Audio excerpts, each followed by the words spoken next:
decisive move coming in for the day so far. But earnings, of course, keeping us busy. Godrej Properties reported numbers. They've achieved a 51% of the total bookings guidance in H1 of 25. Sonal Bhutra caught up with Gaurav Pandey, MD and CEO of the company, began by asking them if the company will exceed their total bookings guidance in FY25 and how is the second half so far looking like. Listen. For us, this seems to be going like a dream run. Each quarter is very, very exciting for us. Yes, we've met 51% of our guidance, and we've done close to about 13,835 odd crores, which is much higher than in H1, which is much higher than a full year performance just 2 financial years back. So I think, one of the reasons what we've been able to do differently over the period of time is to try and manage our launch calendar better, which basically means it used to be very Q4-led, sort of a lumpy quarter. Historically, we tried spreading it out with, of course, some lumpiness here and there, which is why you saw extremely strong quarter one. I would say from a relative basis, quarter two has been equally exciting for us. It has been a growth over the last QA from a quarter on year-on-year perspective.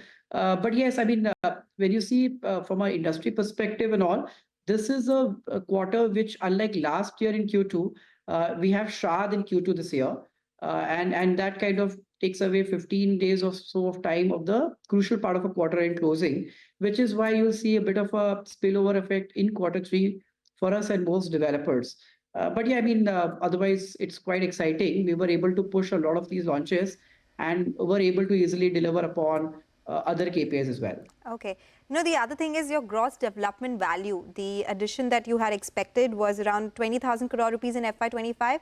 You've already done 63% of that in first half itself. So that number, is it going to get exceeded versus the guidance? And even for that matter, sales value, coming back to that question again, what is the launch pipeline for second half? Do you think you'll exceed that number as well? I think we've been persistent to try and understand the guidance. Let me first try and answer that. See, essentially, we've done 50+% of guidance in H1. Historically, what we were noticing that typically H1 is about 37% of the full year, and our best ever H1 has been like 40%. So yes, there is a reasonable probability that we will beat our guidance.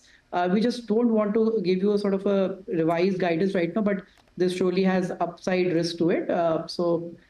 Fingers crossed, I think we'll beat the guidance. Gaurav, you have made that shift from JV-JD model to complete buyout model, right?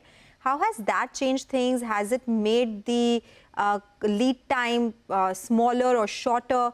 But does it also come up with its challenges? I just wanted to understand what kind of differential in terms of costs, in terms of transition have you seen? And it's a great question. I think of the last 37 transactions or so we would have done in the last 2 odd years, clearly the largest in residential real estate space. I think barring maybe 1 or 2 projects, everything has been outright for us.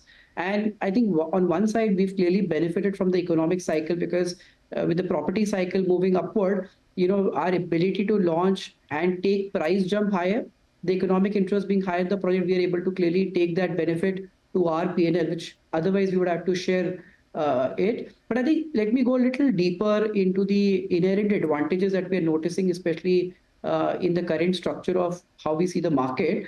To begin with, when you look at any project, the number of people that you need to run a project, kind of determines your overhead line. So when you do a project with same amount of people but higher economic interest, your profitability margin tends to start jumping up. So that's one benefit you get apart from economic interest. The second thing we learned during the course of projects that normally when we launch projects, these tend to become better in terms of operating cash flow management because you can easily take a decision on where, subject to, of course, RERA limits, how to withdraw cash. So your cash trapping becomes relatively easier to solve because in JV deals, you have clauses which holds you and your JV partner to maintain a minimum amount of cash flow because you want to hold your JV partner from a financial closure perspective. So I think this is financially more prudent and more gives you better upsides.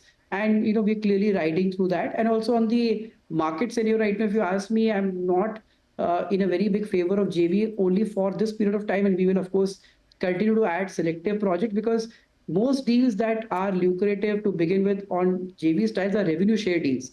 And sometimes these deals can be a little tricky because the kind of deal terms that you stitch if not very accurate and not very confident the market, can swing both sides in a different market cycle. So we feel this is, if we get the deal terms that we want, of course, we'd love to do more JV transactions. But currently, purely from a market opportunity and the upside we are able to create through outright transactions has been quite explosive for us, which is why, Sonal, if you try and see our P&L, while our sales between FY18 and 23 grew by massive 4x growth, but what is more interesting to see is that sales attributable to GPL in the same period has grown by 10x, and that's purely emanating from the construct of deal structure. So you can almost predict the kind of P&L that you'll see, say, 3 to 4 years from today because of the change in structure. Take that point, and when you say operating cash flows have also improved, and that is something that we can see in this quarter's cash flows as well. So what is the strategy now? More expansion coming via debt or via the internal accruals? Because even your debt has increased. See, I think our debt has normally increased. In fact, our net debt is about 0.7. And we've always guided the market that net debt would be between 0.5 to 1:1. But yes, net operating cash flow seems to be extremely in a strong shape. We've seen in H1 this number being at 2,800 crores. And this has been the best ever H1 for us because of the massive explosive growth on the collection side. We saw collections grow by 62% Y-on-Y, which was to 7,000 crores on H1 performance. In fact, net operating cash flow is about 200% plus. Now, coming to the second dimension, how do we see debt? How do we funnel our growth? I think to begin with, our business will continue to throw a lot of cash. And this is clearly no more a thesis. It's something, action is clearly visible right now. So we would invest this capital and grow. But, as you would be seeing, we also have some thoughts on QIP. So, risk management always has been a sort of a cornerstone for us in terms of managing a balance sheet. So that will only add more capital to fuel growth. But yes, we would only gear up to the level pre-QIP to the level we've always maintained. But post-QIP, of course, this will only going to become even healthier should we decide to move ahead with the QIP plans. So there's no timeline for the QIP yet? The 6,000 crore rupee fundraise that you'd approved, by when do you think you'll actually execute that? I mean, let's see. I mean, no specific date in our mind. I mean, we've taken an enabling resolution, and there is not a dire need, if I were to put it very frankly. This is just to augment our capital to fuel even more explosive growth. So we've not really put up a time in the mind. We'll see how the markets evolve and take a call. Well, let's get back to the markets then.